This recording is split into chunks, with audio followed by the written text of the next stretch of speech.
One of the causes of the downfall of Rome was that people, being fed by the state, ceased to have any responsibility for themselves or their children, and consequently became a nation of wasters. They frequented circuses, where paid performers appeared before them in the arena, much as we see the crowds now flocking to look on at paid players playing football. Thousands of boys and young men, pale, narrow-chested, hunched up, miserable specimens, smoking endless cigarettes, numbers of them betting, all of them learning to be hysterical as they groan or cheer in panic unison with their neighbors. The worst sound of all being the hysterical scream of laughter that greets any little trip or fall of a player. One wonders whether this can be the same nation which had gained for itself the reputation of being a stolid, pipe-sucking manhood, unmoved by panic or excitement, and reliable in the tightest of places. Get the lads away from this. Teach them to be manly.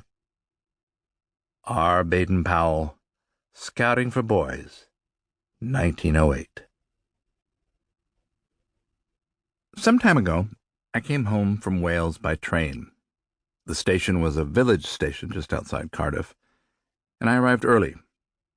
I bought a cup of tea. It was a cold Saturday evening, and only 3 or 4 other passengers were on the platform. A man was reading a newspaper, rocking back and forth on his feet. We waited. There was an announcement on the loudspeaker about an unscheduled train. A little later, there was another announcement. The unscheduled train was about to appear, and everyone was to stand 10 feet from the edge of the platform. It was an unusual instruction, and the man with the newspaper raised an eyebrow. Perhaps I thought it was a military train of some kind. A few minutes later, police appeared, emerging from the stairs nearby. The train was a football special, and it had been taken over by supporters. They were from Liverpool, and there were hundreds of them. I had never seen a train with so many people inside, and they were singing in unison, "Liverpool, la la la, Liverpool, la la la." The words looked really silly now, but they did not sound silly. A minute later, there had been virtual silence, a misty, sleepy Welsh winter evening, and then this song pounded out with increasing ferocity, echoing off the walls of the station. A guard had been injured, and as the train stopped, he was rushed off holding his face.